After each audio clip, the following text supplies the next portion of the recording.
how to make different columns for all groups in monday.com.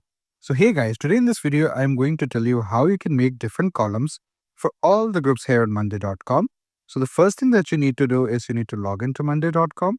Once when you're here, you can see that you will be redirected here on this home page. And from here, you can open any board that you feel like. For example, this is the board that I can open.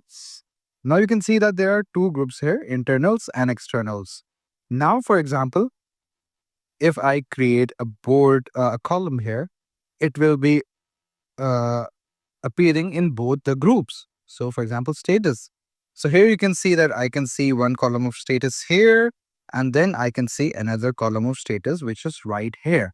So this is the way in which you can make column in both the groups and in all the groups. For example, if I add a new group, so the status will also be here. So for example, let's have another one.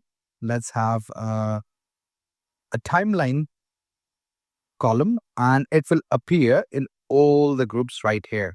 So this is the way how we do it. It's pretty simple and basic.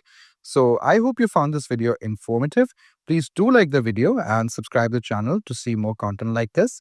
And let me just add one more thing. This feature is done. I mean, look at the beauty of monday.com, the way it tries to save our time, that this feature is mostly used in order to save time, because when you're working on big boards, when there are a lot of data in segregation, then it saves your ample amount of time. So this is the feature of it, that your time gets saved, and you don't have to create separate columns for separate groups just like that.